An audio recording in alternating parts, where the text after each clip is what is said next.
Hemos estado en un segmento de nuestra serie La Gran Familia de Dios viendo cómo Dios regula su adoración, ¿sí? Y hemos dicho que Dios regula su adoración en el sentido que Dios en su palabra nos dice cómo debemos adorarle. Normalmente las personas suelen decir, tú adoras a Dios a tu manera y yo adoro a Dios a mi manera. La pregunta, mis queridos hermanos, es, ¿será que nosotros adoramos a Dios a nuestra manera? No, Dios dice cómo quiere ser adorado. Entonces, nosotros a través del principio regulador de la adoración, creemos que es Dios por medio de su palabra quien nos dice cómo Él quiere ser adorado. Hemos estado viendo el pasado domingo que Hechos capítulo 2, versículo 42, si me acompañan a abrir en sus Biblias, es un pasaje que se suele usar para mostrar cuáles son los elementos básicos que conforman la adoración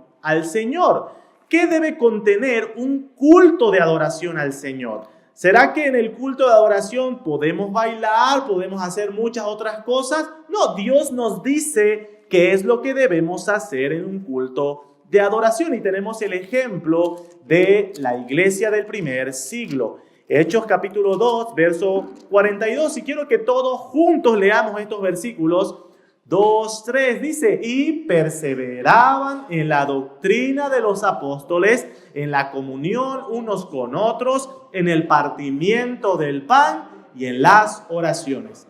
Cuando nosotros leemos este versículo, hemos estado señalando que todos sabemos claramente qué puede estar refiriéndose decir que los creyentes se reunían para la doctrina de los apóstoles. En otras palabras, se reunían para estudiar la Biblia, la palabra de Dios, la doctrina de los apóstoles. En segundo lugar, nosotros podemos saber claramente a qué se refiere el partimiento del pan. Nosotros celebramos domingo tras domingo la celebración de la Cena del Señor, el partimiento del pan. También claramente nos señala este pasaje que parte de la adoración al Señor son las oraciones. El pueblo de Dios se reúne para orar a Dios. De esa manera nosotros adoramos al Señor.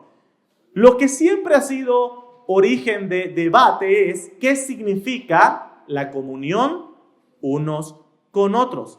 Hay personas que suelen pensar que la comunión unos con otros simplemente significa socializar. Bueno, la iglesia va a socializar y de esa manera estamos teniendo comunión unos con otros. Bueno, el autor que mencionaba nuestro hermano Franco el pasado domingo, Sam Waldron, él dice que hay que considerar que la palabra usada como comunión en este versículo es la misma palabra que se usa en otros pasajes para referirse a ofrenda, a la ofrenda, a dar de lo suyo para otros, para el bienestar de otros. Así que, mis queridos hermanos, cuando nosotros vamos a hablar en esta mañana sobre la comunión unos con otros, vamos a referirnos que parte de esa comunión que señala Hechos 2:42 es la ofrenda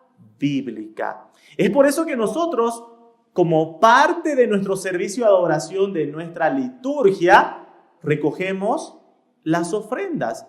Y esto nos va a ayudar a entender quizás por qué recoger ofrendas, ¿sí? Porque las ofrendas son un elemento de adoración.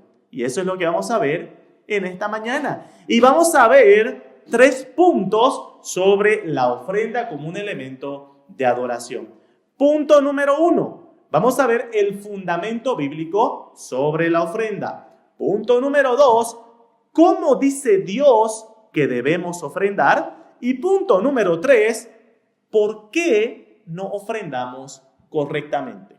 Esos 3 puntos vamos a verlo a la luz de la palabra y que sea el Señor hablando a nuestros corazones en este tiempo. Empezamos nuestro punto número 1, el fundamento bíblico sobre la ofrenda. Bueno, mis queridos hermanos, la ofrenda es un tema bíblico.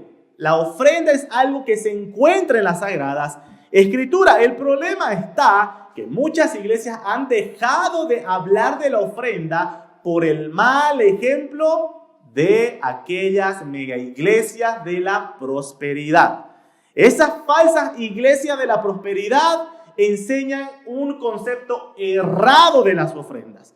Por lo tanto, muchas iglesias dicen, no queremos que las personas piensen que la iglesia solo se piensa en dinero, por lo tanto, no hablamos sobre las ofrendas. Pero eso también es un error, porque si la ofrenda es un tema bíblico, debe enseñarse en la iglesia, pero debe enseñarse de una forma correcta, basado en los principios bíblicos, los principios de la palabra de Dios. Antes de poder ir viendo el fundamento de la ofrenda, sobre la ofrenda, vamos a ver algunas confusiones que hay con respecto a la ofrenda. Una confusión que suele haber en las iglesias con respecto a la ofrenda es el confundirlo con los diezmos mencionados en el Antiguo Testamento. Hay muchas iglesias que recogen o exigen el pago del diezmo, y el diezmo obligatorio. Ese es un punto importante remarcar. Exigen el pago del diezmo obligatorio. Y muchos usan el pasaje de Malaquías, capítulo 3, versículo 8, donde Dios por medio del profeta le dice al pueblo de Israel: ustedes me están robando en sus diezmos y ofrendas. Ahora, ¿por qué mencionamos que esto es una confusión? Consideramos que es una confusión porque están entendiendo mal cuál es el propósito del diezmo. Y además es una confusión porque están creyendo que los diezmos y las ofrendas son lo mismo. Y no son lo mismo. Para empezar, cuando nosotros vemos los diezmos en el Antiguo Testamento, tenemos que entender que no solamente había un solo tipo de diezmo. En la nación de Israel se recogían 3 tipos de diezmos. Uno era el diezmo para los levitas. Eso se encuentra en Números capítulo 18. Si usted luego en casa quiere anotarse para leer, Números 18 habla sobre el diezmo para los levitas. Otro tipo de diezmo que tenían que pagar los israelitas era el diezmo de las celebraciones solemnes. Esto está en Deuteronomio capítulo 12. Y el tercer diezmo era el diezmo para los pobres. Deuteronomio capítulo 14. Entonces, no era un solo tipo de diezmo que debían pagar los israelitas. Y si uno hace cuenta sobre los diezmos, en total, los israelitas al año pagaban un 23,3% de sus ingresos. ¿Sí? Ese 23,3% es lo que ellos llamaban el diezmo en la nación de Israel. Ahora, ¿cuál es la interpretación? ¿Qué es lo que nosotros creemos que significaba el diezmo para la nación de Israel? Era lo que hoy en día en nuestra sociedad se conoce como los impuestos de una nación. Nosotros como ciudadanos, si usted tiene su casita, tiene su auto, debe saber que cada año paga impuestos, ¿sí? Debe pagar impuestos. Ahora, la nación de Israel, esos diezmos eran los impuestos de la nación de Israel. Pero aparte, nosotros vemos que muy aparte el Señor también, incluso cuando se hablaba cuando se iba a erigir el tabernáculo, Dios habló y el pueblo dio ofrenda voluntaria. Entonces vemos que confundir diezmo como ofrenda es un grave error. ¿Sí? Vamos a continuar viendo cuál es otra confusión que existe. La otra confusión que existe sobre las ofrendas es la confusión acerca del propósito de las ofrendas. Tristemente, muchos, interpretando el antiguo pacto de una forma incorrecta, piensan que las ofrendas son un medio por el cual las personas pueden alcanzar la bendición de Dios. Es decir, en muchas iglesias, ¿qué es lo que se enseña? Tú debes dar tu ofrenda y el Señor te va a multiplicar lo que estás ofrendando. Por lo tanto, ¿cuál es el propósito por el cual las personas van a ofrendar? Porque quieren que Dios les multiplique, ¿sí? Entonces, ahí hay una confusión sobre el propósito de las ofrendas. Ya las personas no están ofrendando como adoración al Señor. Están ofrendando porque quieren que el Señor les duplique, triplique, cuatruplique aquello que están ofrendando. Y esa es una confusión muy común en nuestros tiempos. Por lo tanto, aplican la condicionalidad del antiguo pacto a la actualidad. ¿Quieres que Dios te bendiga? Entonces debes ofrendar, ¿no? Y ese es un mal entendimiento. ¿Por qué, mis queridos hermanos? La Escritura nos señala que todo lo que nosotros recibimos, lo recibimos por gracia. Lo recibimos por gracia. Si el Señor te bendice por gracia, ¿sí? Por gracia, porque el Señor misericordiosamente lo hace, ¿no? Por tanto, mis queridos hermanos, hay esta confusión de la ofrenda. Hay esta confusión de la ofrenda. ¿Cómo debemos ofrendar? Antes de llegar a este punto número 2, tenemos que ver que la ofrenda es un elemento de adoración. Es un elemento de adoración. Históricamente vemos cómo la iglesia ha incluido a la ofrenda como parte de su servicio de adoración, ¿sí? Por eso es que nosotros recogemos ofrenda en el servicio de adoración. No es como mera tradición, mis queridos hermanos, sino que recogemos las ofrendas en el servicio de adoración porque creemos que la Escritura señala que las ofrendas son una parte de cómo el pueblo adora al Señor. Por ejemplo, la Escritura también nos va a decir que las ofrendas, como un elemento de adoración, Dios no se fija únicamente en la forma, sino en el corazón. Al ser un elemento de adoración, ofrendar requiere una preparación del corazón para ofrendar. Un ejemplo que vamos a ver incluso un poquito más adelante es el famoso ejemplo de la viuda, ¿sí? La viuda que fue y ofrendó unas pocas monedas.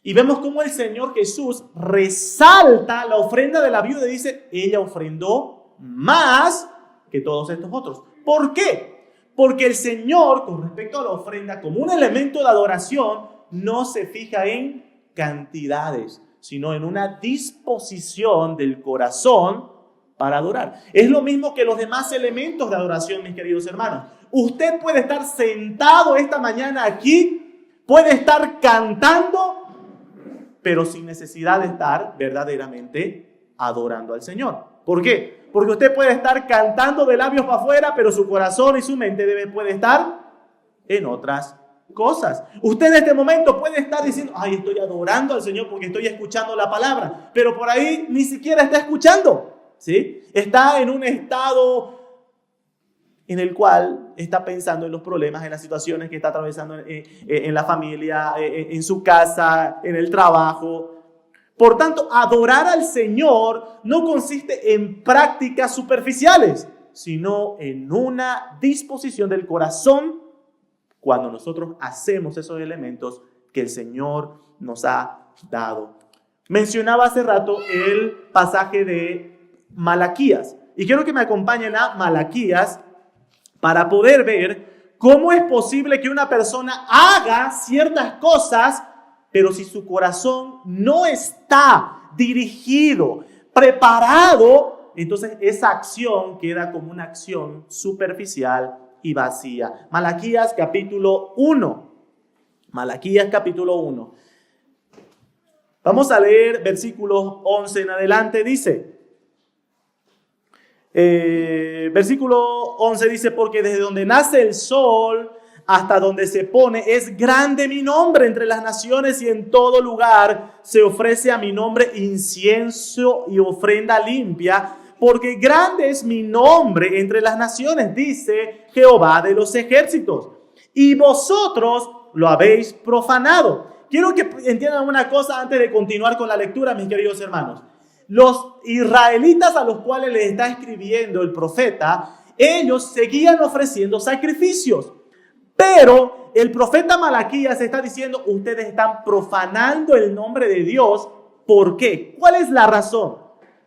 Porque ustedes dicen, versículo 12, inmunda es la mesa de Jehová. Y cuando decís que su alimento es despreciable, habéis además dicho, oh, qué fastidio es esto. A ver, el pueblo seguía ofreciendo sacrificio. Pero cuando ofrecían sacrificio todos los días, el corazón de estas personas que estaban diciendo, otra vez ofrecer sacrificio, ¡qué fastidio! Y Dios les dice, ustedes están maldiciendo mi nombre con esa actitud. Entonces, mis queridos hermanos, usted puede estar sentado en este lugar, cantando, puede estar escuchando, pero si en su corazón está, ¡qué fastidio estar esta mañana aquí sentado, pudiendo estar en mi cama, durmiendo, domingo! Si usted tiene eso en su pensamiento, entonces no está adorando al Señor, por más que esté aquí. Lo mismo vamos a ver qué pasa con la ofrenda. Por más que usted saque, estando aquí, y ponga mucho dinero en las ofrendas, si su corazón está, ¡ay, por qué estoy dando este dinero si me lo puedo estar gastando en un pique macho en el almuerzo de hoy? Entonces, por más que esté dando dinero, en realidad no está adorando al Señor por medio de su ofrenda. ¿Entienden? Así que, mis queridos hermanos, eso es lo que nosotros tenemos que entender cuando hablamos de la ofrenda como un elemento de adoración. Y si las ofrendas son un elemento de adoración y hemos aprendido que Dios regula su adoración, es decir, Dios nos dice en su palabra cómo debemos adorarle, la pregunta es, ¿qué dice la Biblia de cómo debemos ofrendar? ¿La Biblia habla de eso? Sí, mis queridos hermanos, ya entramos a nuestro segundo punto. ¿Cómo dice Dios que debemos ofrendar? Para empezar, aclaración importante. Dios no necesita de nuestras ofrendas, ¿sí? Dios no necesita de nuestras ofrendas, pero Dios puso a la ofrenda como un elemento de adoración porque es una forma en la cual el corazón del hombre es probado en la adoración para mostrar que Dios es el dueño de todo. Algo que vamos a estar viendo en el pasaje que leía nuestro hermano Antonio en 1 Crónica 29 es que en aquel momento en el cual el pueblo ofrenda voluntariamente, David en su oración termina diciendo, todo lo que nosotros te damos, tú nos los diste primero. ¿Sí? Y eso, mis queridos hermanos, es muy importante entender al momento de entrarnos a ver cómo Dios dice que debemos ofrendar. Ahora sí, vamos a 1 Crónicas, capítulo 29. Vamos a empezar viendo este pasaje del Antiguo Testamento, porque normalmente se suele pensar que la ofrenda es algo distinto, porque en el Antiguo Testamento solo eran los diezmos y en el Nuevo Testamento recién las ofrendas. Pero vamos a ver que en el Antiguo Testamento ya se manejaban los mismos principios de la ofrenda, ¿sí? Son los mismos principios de la ofrenda de los cuales también tenemos en el Nuevo Testamento. Un poco el contexto de 1 Crónicas 29. Dios había dicho a David que él no iba a construir el templo, ¿sí? Sino que lo iba a construir su hijo Salomón. Y este capítulo 29, David está diciendo que él estaba encomendando esta gran labor a Salomón. Y David, de forma diligente, él había preparado ya oro, plata, bronce y muchas cosas para el templo. Pero llegamos al versículo 6 y aparte de todas las cosas que David ya había preparado, le preguntó al pueblo diciendo, versículo 5, ¿y quién quiere hacer hoy ofrenda voluntaria a Jehová? El final del versículo 5. Aparte de todo lo que David ya había juntado para la construcción del templo, ahora David le dice al pueblo, ¿y quién de ustedes también quiere hacer ofrenda voluntaria para la construcción del templo? Aquí encontramos un principio, mis queridos hermanos, sobre cómo debemos ofrendar. ¿Cuáles son los principios en los cuales Dios regula la ofrenda es que la ofrenda debe ser voluntaria. Debe ser voluntaria. Y es por eso, mis queridos hermanos, que nosotros no creemos en el pago o la exigencia del diezmo obligatorio. ¿Por qué? Porque quebranta este principio. ¿Se dan cuenta? Quebranta este principio. Cuando a usted le van a tocar la puerta a su casa y diciendo con la lista, este mes no me pagó, no pagó el diezmo, y usted, por más que diga, ya voy a sacar de donde sea, ya está quebrantando este principio de la ofrenda voluntaria. Ofrenda voluntaria. Y fíjense que este principio de la ofrenda voluntaria es lo mismo que el apóstol Pablo señala con respecto a cómo debemos ofrendar. En 2 Corintios capítulo 9, versículos 5 al 7, el apóstol Pablo va a decir que cada uno debe dar como propuso en su corazón. Está hablando también de un principio de hacerlo de forma voluntaria. Hacerlo de forma voluntaria. Este pasaje también nos muestra versículo 9. Estamos viendo los principios que nos señala este pasaje. Versículo 9 dice, 1 Crónicas 29, verso 9. Y se alegró el pueblo por haber contribuido voluntariamente, porque de todo corazón ofrecieron a Jehová voluntariamente. Aquí encontramos el otro principio. Es voluntario, pero también debe hacerse con gozo.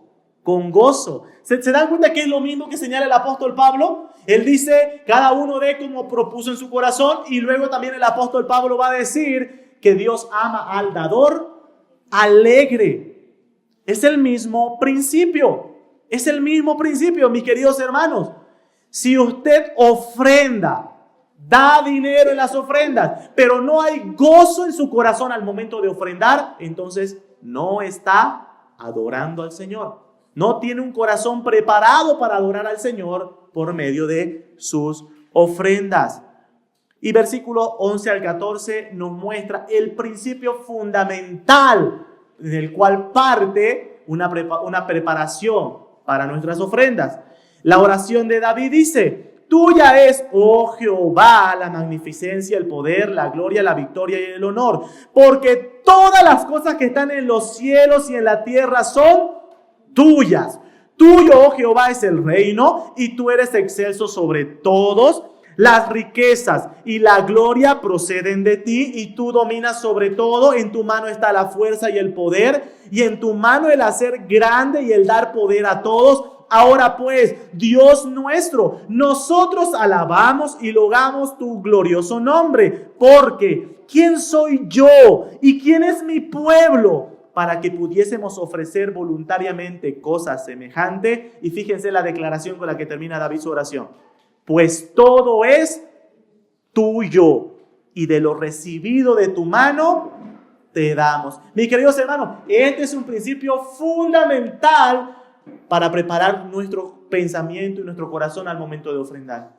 Cuando nosotros ofrendamos, debemos saber que le estamos dando a Dios lo que le pertenece. Le estamos dando a Dios lo que Él nos ha dado. Nada más, mis queridos hermanos. Es por eso, mis queridos hermanos, que vamos a ver en el último punto de por qué no ofrendamos correctamente, que normalmente las personas no solemos ofrendar como la Biblia manda, porque creemos que somos dueños de las cosas que Dios nos ha dado. Y en realidad no somos dueños, somos administradores. El Señor nos ha dado, y cuando ofrendamos usted debe saber que le está dando de lo que el Señor le ha dado. Le ha dado. Ese es el principio fundamental de la ofrenda. Vamos a ver ahora 2 Corintios 9, 5 al 7. Hemos estado viendo estos principios en el Antiguo Testamento, pero vamos a ver cómo estos principios se mantienen firmes. Y vamos a ver algunos principios sobre cómo debemos ofrendar, cómo Dios regula la ofrenda como un elemento de adoración. 2 Corintios capítulo 9, versículos 5 al 7. La palabra de Dios dice: por tanto, tuve por necesario exhortar a los hermanos que fuesen primero a vosotros y preparasen primero vuestra generosidad antes prometida. Vamos a ir viendo algunos principios, mis queridos hermanos. Se dan cuenta que Pablo, antes de hablar de la ofrenda, como estamos viendo en este pasaje, dice que envió a algunos hermanos para que ayuden a que los creyentes que iban a ofrendar preparasen su corazón para ofrendar. Mi querido hermano, hermana, ofrendar requiere una preparación del corazón.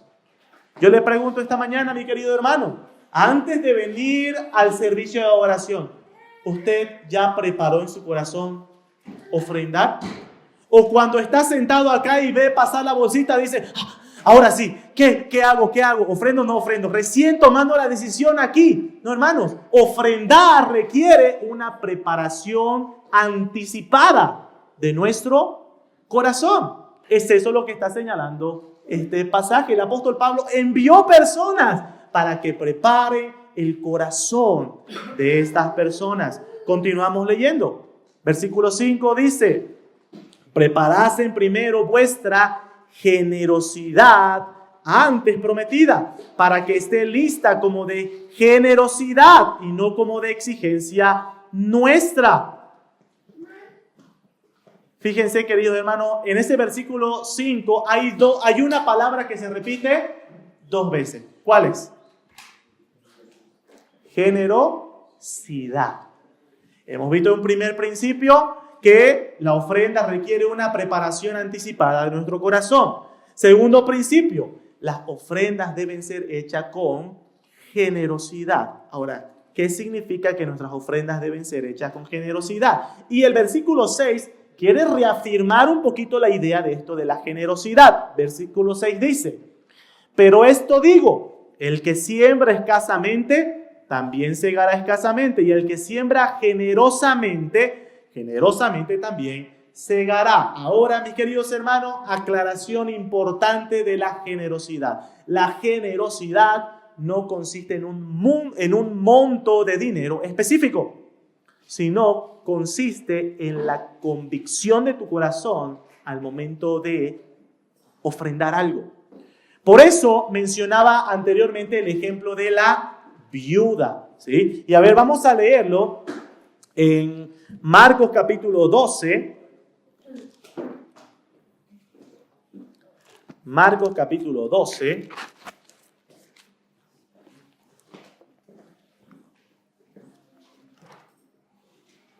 Versículo 41 en adelante. Estando Jesús sentado delante del arca de la ofrenda, miraba cómo el pueblo echaba dinero en el arca, y muchos ricos echaban mucho. Ahora, aquí está mostrando un énfasis, mis queridos hermanos. Estos hombres ricos estaban echando ¿cuánto dinero? Mucho dinero, ¿sí? Mucho dinero. Versículo 42, el contraste. Y vino una viuda pobre y echó 2 blancas, o sea, un cuadrante. Está hablando de centavos, mis queridos hermanos, ¿sí? Son centavos. Entonces, versículo 43, llamando a sus discípulos, les dijo, de cierto os digo que esta viuda pobre echó más que todos los que han echado en el arca. Vamos a ir, antes de leer el versículo 44, algo que tenemos que ver. Se hizo el énfasis de que estos hombres ricos echaron mucho dinero.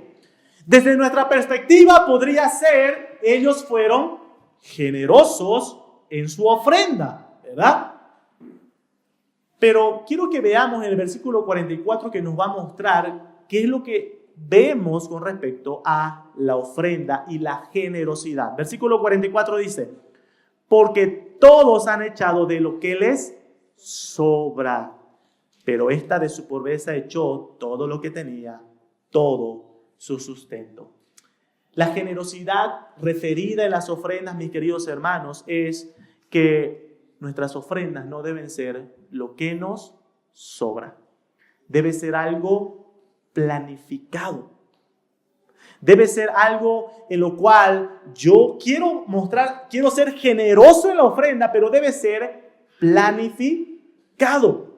No debe ser algo en lo cual yo ya he ido gastando en la semana, comiéndome hamburguesas, salchipapas y todo, y llega el domingo y tenía 100 bolivianos al principio de esta semana y después de haber gastado todo, me sobran 2 pesos, ¿no? Y ¡pum! Que no estamos hablando de un monto de dinero, sino de dar lo que nos sobra. No planifiqué, no medité mi ofrenda, simplemente di lo que me sobraba. Entonces no estoy ofrendando de forma generosa.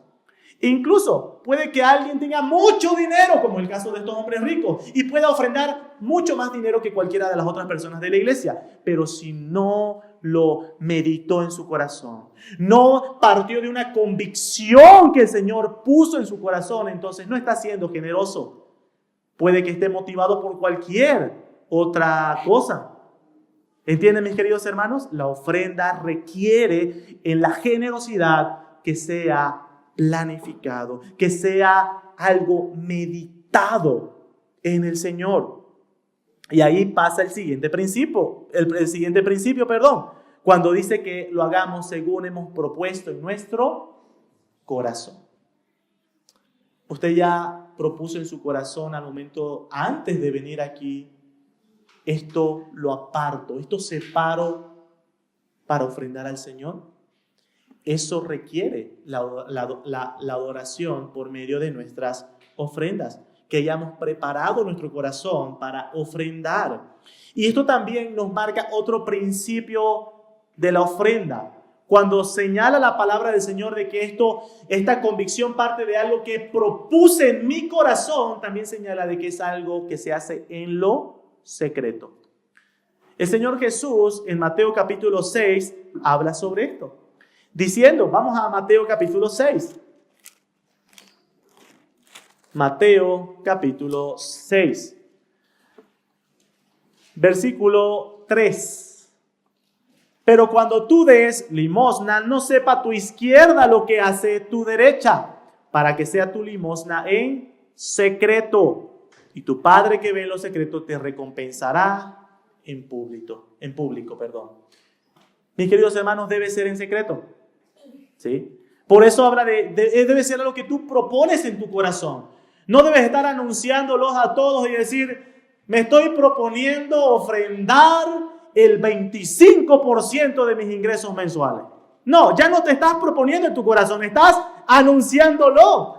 Ya no es algo en lo secreto, ya no es una convicción privada en el Señor, sino que estás incurriendo en algo que justamente el versículo 2 de Mateo 6 probablemente está en tu corazón. Dice, cuando puedes limosna, no hagas tocar trompeta delante de ti como hacen los hipócritas en las sinagogas y en las calles para ser alabado por los hombres y que te puedan decir, mira el hermano y la hermana, ella ofrenda harto dinero, ¿no?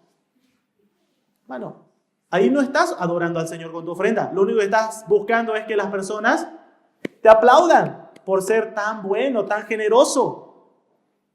No, mi querido hermano. Por eso, el principio de proponerlo en tu corazón también consiste en hacerlo en lo privado, en lo secreto. Eso es algo que debes trabajarlo en tu corazón. Pero vamos viendo cómo el Señor regula esta adoración de una forma también bondadosa con sus hijos. Porque cualquiera podría interpretar el pasaje de la viuda y decir, ¿has visto? Tienes que dar todo lo que tienes. No. Sino que volvemos a nuestro pasaje en 2 Corintios 9. Habla de que debemos hacerlo según Dios te haya prosperado. 2 Corintios capítulo 9, versículo 7. Cada uno dé como propuso en su corazón, no con tristeza ni por necesidad, porque Dios ama al dador alegre. Todo esto debe hacerse según el Señor haya prosperado tu sustento. Mi querido hermano, cuando nosotros vemos en la Escritura de que se nos demanda que nosotros ofrendemos, el Señor no descuida la provisión de los suyos, no descuida el sustento de sus hijos, sino que se hace según el Señor te haya prosperado. Ahora, mis queridos hermanos, es por eso que la ofrenda debe ser algo intencional, algo planificado. Mis queridos hermanos, nosotros entendemos que de mes a mes puede haber que una persona que quizás no recibe un sueldo fijo pueda tener ingresos variados de mes a mes, ¿sí? Como también los gastos de la familia, pueden que haya un mes que los gastos hayan sido mucho más por emergencias de salud, o como varios comentaban al principio de año cuando los chicos estaban entrando al colegio, se fue cuánto en materiales escolares, ¿verdad? Entonces, todo eso nos llega a mostrar cuán importante es que las ofrendas sean intencionales y planificadas, conforme a el Señor te haya prosperado, según los gastos que hayas tenido este mes, pero debe ser planificado, debe ser intencional, que tú medites a la luz de todos esos sucesos y digas, bueno, este mes esto es lo que separo para ofrendar al Señor. Por lo tanto, mis queridos hermanos, eso también muestra que al ser planificado, cuando tú estés ofrendando, como el pasaje que leíamos, debes hacerlo con un corazón alegre, con un corazón alegre. Mis queridos hermanos, ofrendar no consiste solo en dar dinero. Debes evaluar tu corazón al momento de ofrendar. Debes evaluar si hay paz en tu corazón y hay gozo al momento de ofrendar. Porque, como señalábamos, mis queridos hermanos, ¿qué pasa si tú estás ofrendando y en tu cabeza estás, no quiero, ¿no? Y estás luchando y sacas y quieres volver. Entonces no hay paz en tu corazón. No estás ofrendando alegremente. No estás ofrendando con gozo, ¿sí?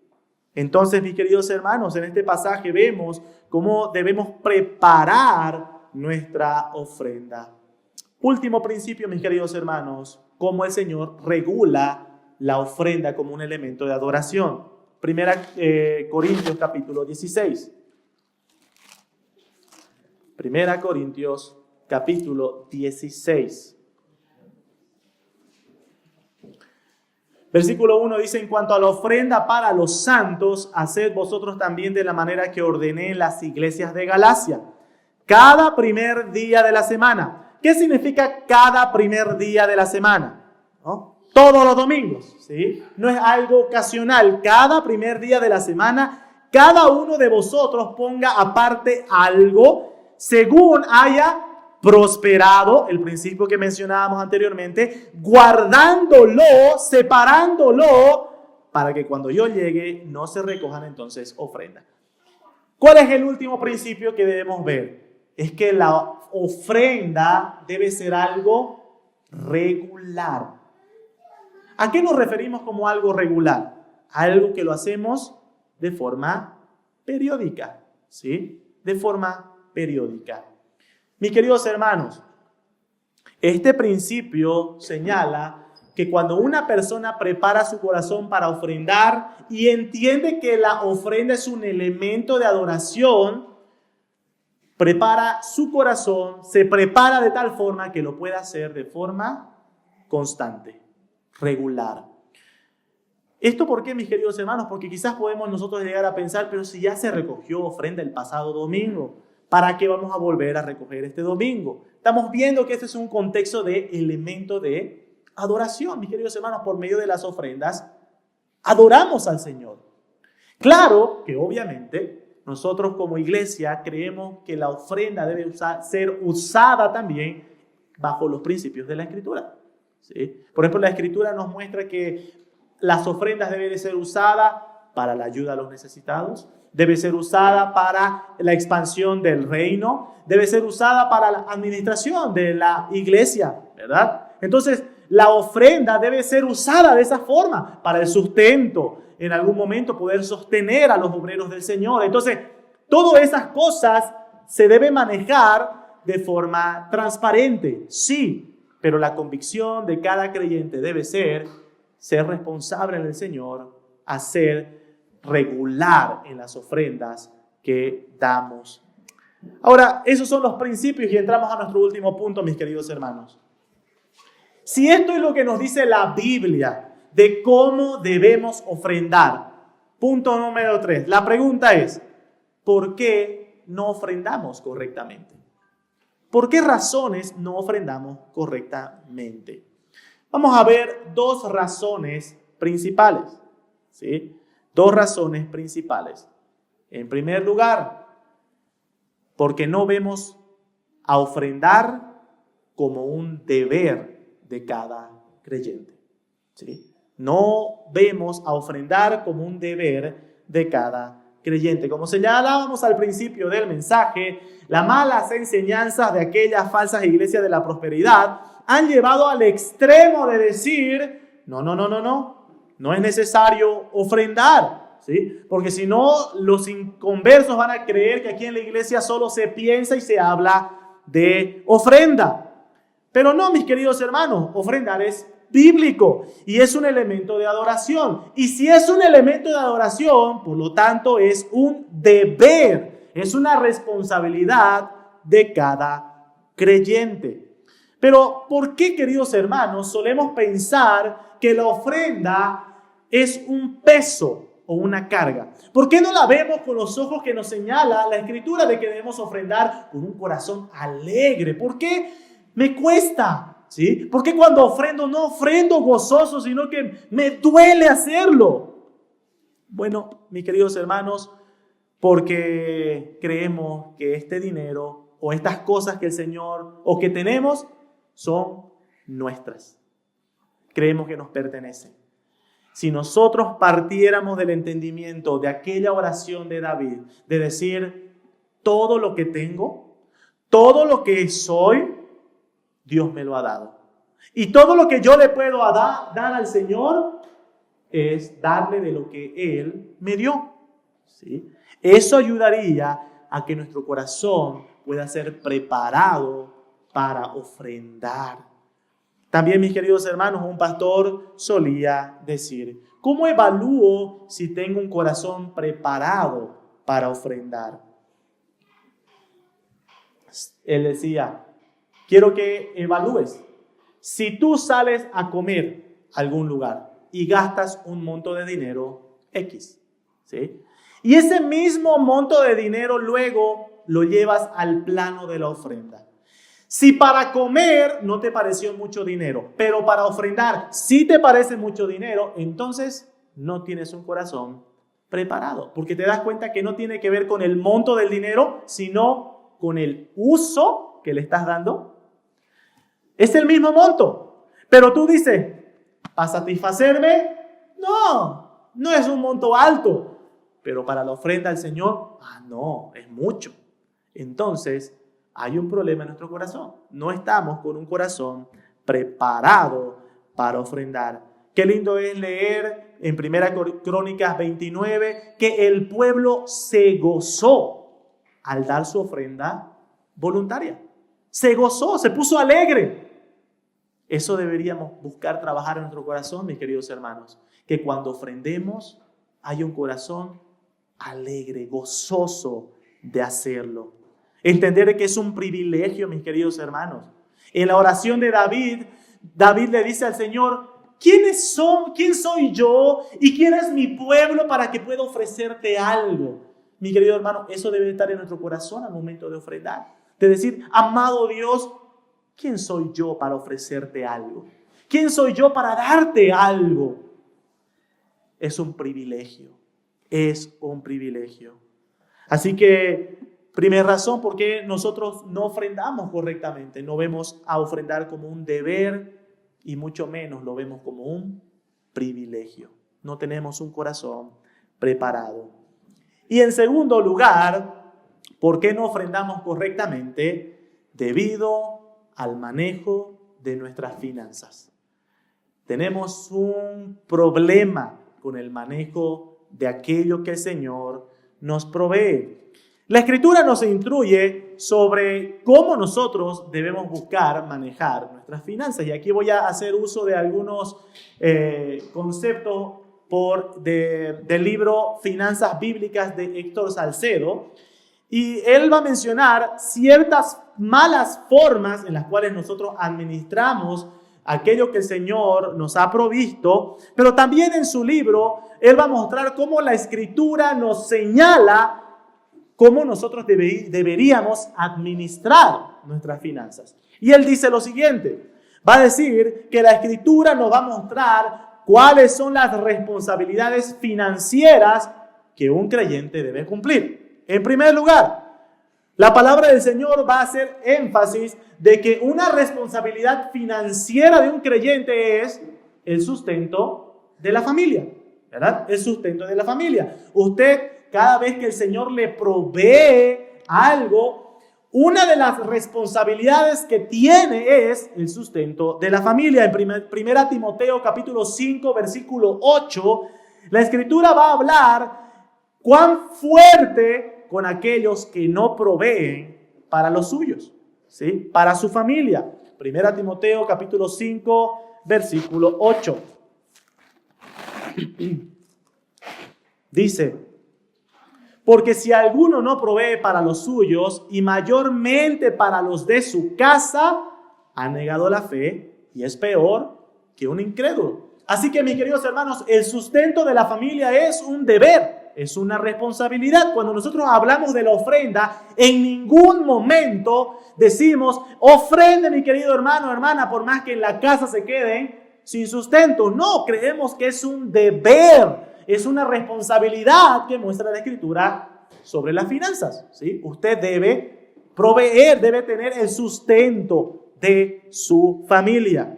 En segundo lugar, hay un deber con el Estado, ¿sí? Hay un deber con el Estado. En Mateo 22, 20 al 21 es el famoso pasaje donde vienen a preguntarle al Señor Jesús y le dicen, ¿es correcto pagar tributo, impuesto a César? ¿Y cuál fue la respuesta del Señor Jesús? Dad a César lo que es de César y a Dios lo que es de Dios. Este pasaje muestra cómo es bíblico que usted de forma responsable cumpla con sus deberes financieros ante el Estado. Debe cumplir con sus deberes financieros ante el Estado. Por ejemplo, ¿cuáles son estos? Impuestos. Si usted tiene su casa, tiene su auto o tiene cualquier otro bien, está pagando sus impuestos ante el Estado, debe ser responsable.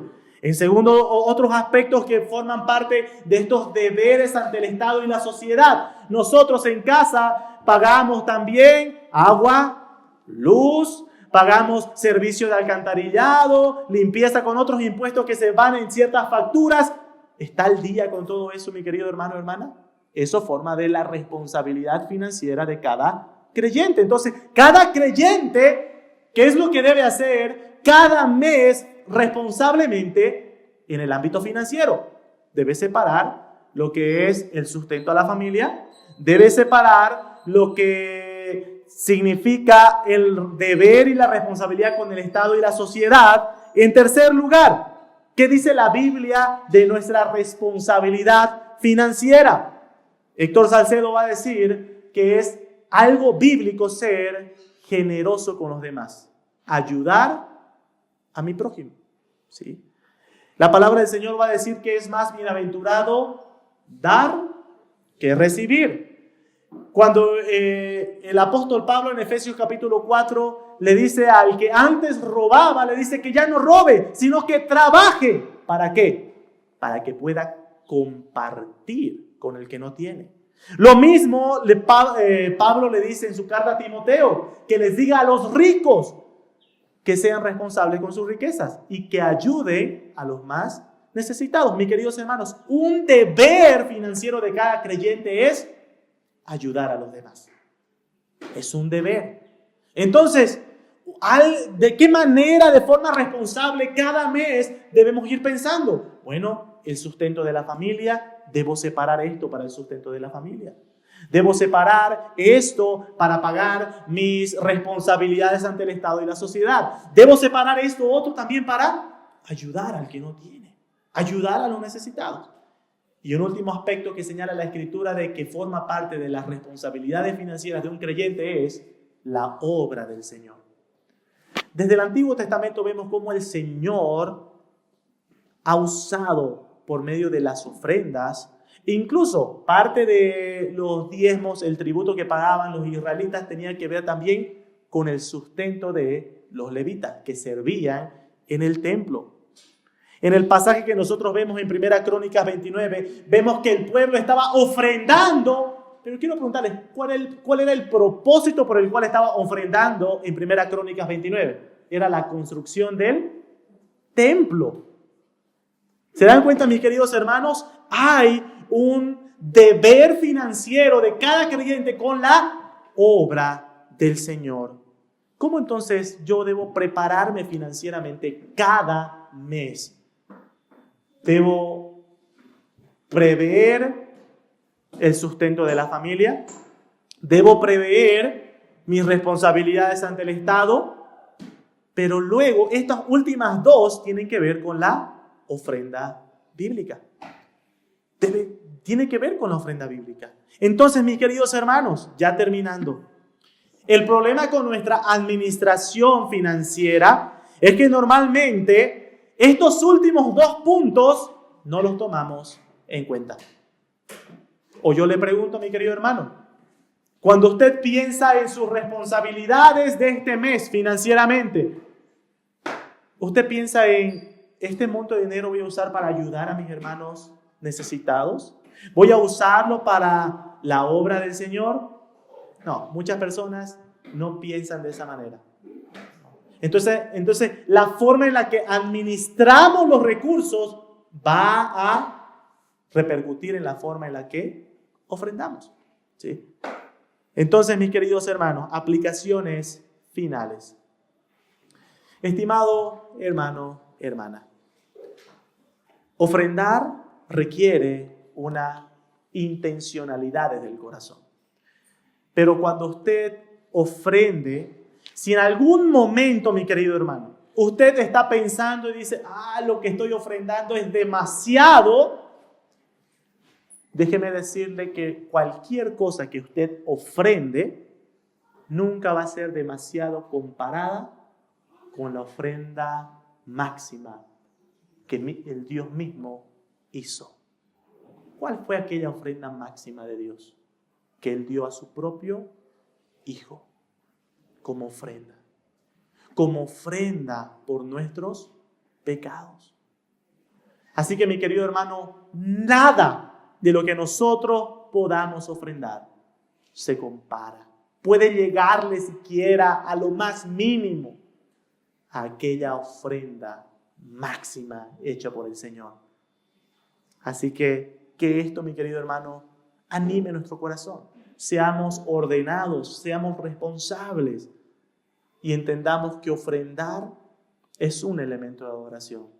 Cuando ofrendamos, prepare su corazón, prepárese, sea intencional en su ofrenda para que usted pueda ofrendar de forma gozosa, generosa y de forma regular, pero que todo esto sea de forma ordenada, de tal forma que las otras responsabilidades que tienen en casa no sean descuidadas, como el sustento de su familia y sus deberes ante el Estado.